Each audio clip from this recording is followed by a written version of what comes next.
My name is Lieutenant Colonel Lee R Wolfgram, and I am a storyteller.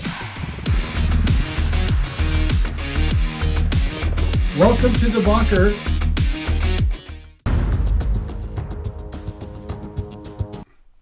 Hey everyone, welcome back to the Colonel channel. I am your self-proclaimed commander, Lieutenant Colonel Lee R Wolfgram. And this morning I'm coming to you from the bunker because it's a snowstorm outside and I will be appearing in court shortly from my chambers on a Zoom court. So with that said though, I have been on kind of the warpath a little bit with bad cops.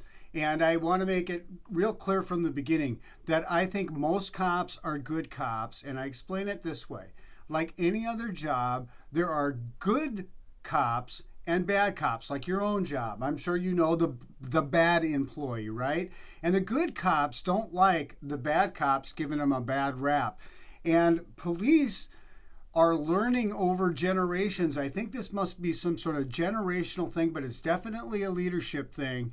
And we need to get this out of our police enforcement and teach them not to double down, but to resolve, to actually be a public servant. So there are better ways to handle this than just violating people's constitutional rights. I'm going to shut up for now. You'll see exactly what I'm talking about, so let's watch the video.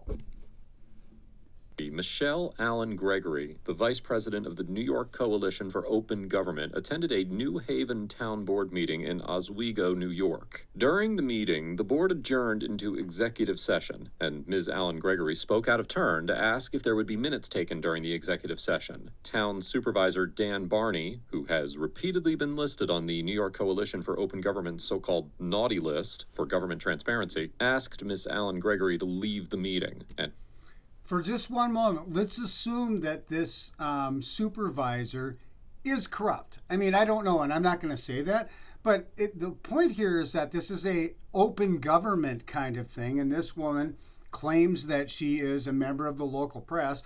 You saw the size of that community there. It looks pretty darn small to me. But anyway, that's the setup here, okay? So Ms. Allen Gregory refused. What was the first? $6,396 is what we budgeted. We're gonna 96? Yep, $6,396. And we're gonna increase it to $8,396. And since decisions were made during the public hearing, there will be minutes Excuse me. available, I will correct? second that, Mary. Excuse me. Herb, she's out. She's gone. what is this guy? Okay, so he's the supervisor, and so she asks a question, and maybe she's not using the correct protocol in terms of bringing something up, but this guy clearly has animus. I mean, he's lost his mind, and it probably is because there's been some negative reporting. Now, whether that reporting is accurate or not, he is a public official. This is a public meeting, so kind of the rules apply. And, well, again, let's just see what happens. The second time, she's out. Take her No, out I right get now. 3 warnings, I get a second warning. No, you don't get. Oh. Out. Go. I'm not leaving.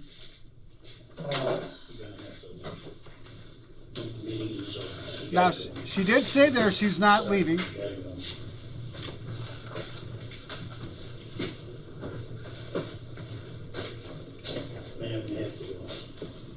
Okay, so you can see him walk in there with the phone in his hand. He's obviously calling his buddies at the police department because he's a big shot here in the community. So you know he's got those connections with the police, right? So probably whatever he says is going to go because he's got that relationship. Maybe that's why he's on the bad boy list. Maybe he's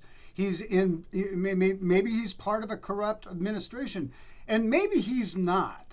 And maybe that has nothing to do with it because the way this guy is acting here now kind of goes into bringing on a set of things that really make him look bad, the police department look bad, and they trample all over this woman's rights. And it's absolutely unacceptable. These are bad cops. We don't need these kind of cops at all. I understand what you're saying, sir. I need to be physically removed. And I understand what you're saying. On behalf of, I I don't want to physically remove you, you have to go. I will leave The as soon as it needs supervisor to. asked you to leave, you have to leave. Mr. Barney called the police, and Deputy Caitlin Gregory of the Oswego County Sheriff's Office responded to the call. The interaction that followed was captured on her body camera. Hello. Okay, so Supervisor Barney. How you doing, sir?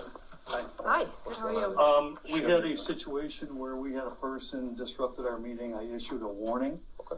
And upon the second, incident, asked her to leave. She refused to leave. No physical altercation or anything like that occurred. Our, security officer here walked over and asked her to please leave. She refused several times. So we want her out. Now, you know, she's got some friends here that are refusing to leave too. We're done with our meeting. And, it's time for people to go. Okay, where's This is her here. I'm not sure what name she's going by tonight. She likes Jane Public, Michelle Allen. okay. Okay, he said Michelle Allen. So, as you'll find out, that is her name. Well, it was in the introduction. That is her name. So he knows her name. So clearly this guy, so now he's just adding some, like, what's the point of that? Like, Supervisor Barney. You leaving, ma'am?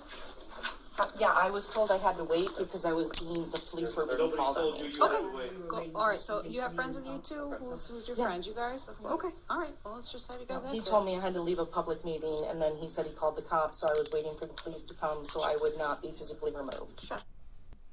I got you. So Because I'm allowed to speak at a public meeting. okay. Are you with her? Yes, thank you. Public resources. So, We will You be want her? trying- if we, Not Can I bad? get the, yeah, if I want to have her arrested, can I do that? No, you cannot. Oh, yeah. Well, let me look at this. There's something on this piece of paper. I want to get her arrested. This is my point here, right? So you can see why she would wait for the police, because she knows that this is going on. So I also would want my side of the story told. Her objection is about being kicked out of the public portion of the meeting. Then they close the meeting down because she was there. Then it's time to go. Then he calls the cops. Then she waits for the cops to come. Actually, it's obstructing governmental administration. This has been going on for an extended period of time, like 2.5 years. So Okay. that's, So that's he where wants we're her at. arrested. All right. I talked to Don Hilton about Oh, this. Do you you, talked to have your Don ID on you? Hilton. I do, and I don't have to provide it. It's a Fourth Bingo. Amendment right.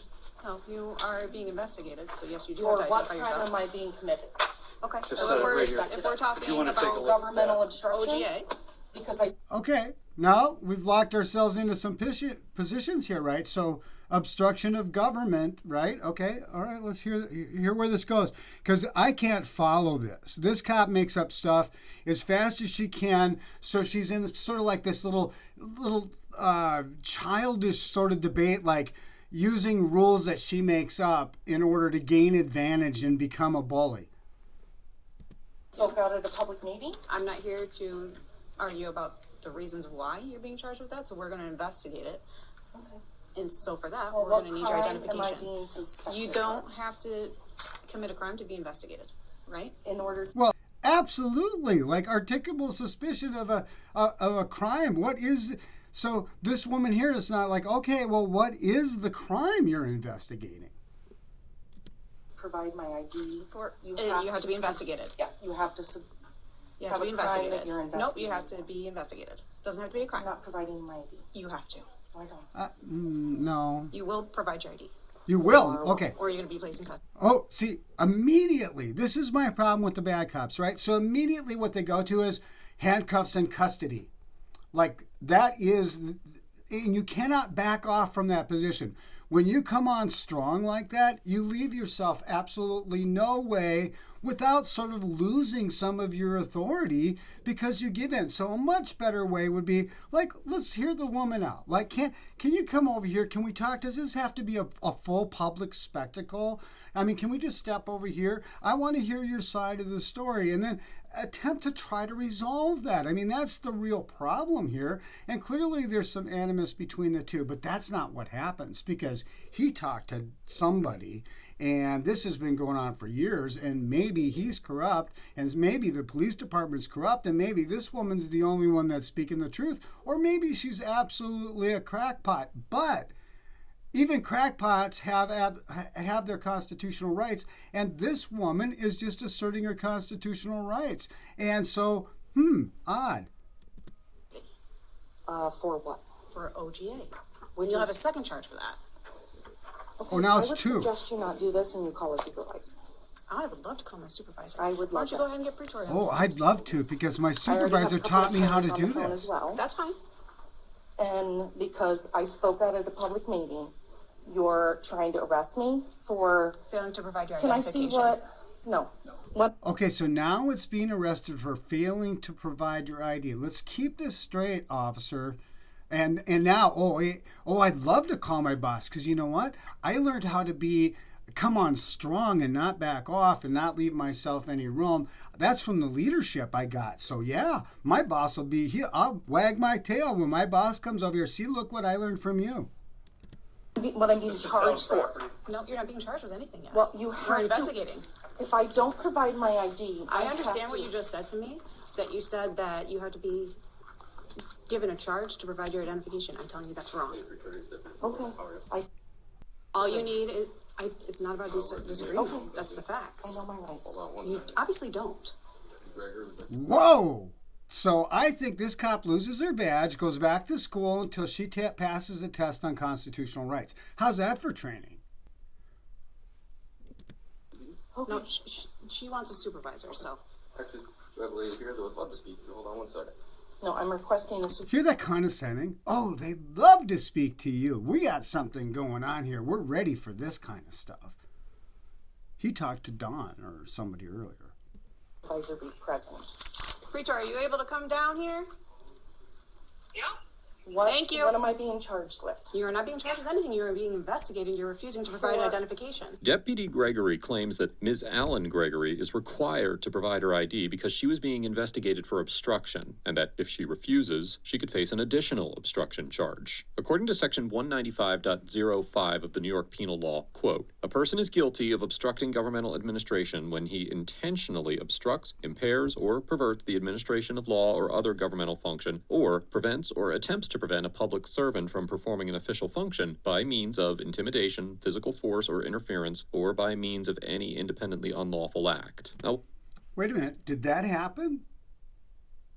I don't think that happened at all. I think she asked whether or not there was going to be minutes because that was part of the procedure and was just holding them, asking them that question. And maybe she didn't raise her hand or something. So is this going to jail for not raising your hand?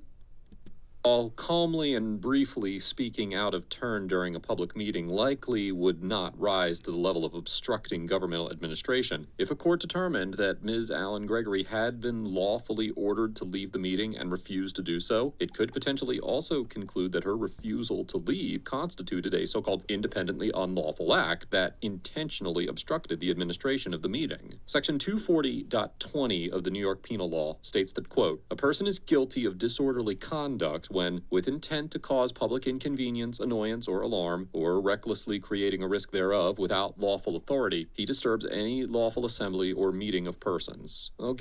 Is that what happened? No, I think she was just asking if they were going to keep minutes.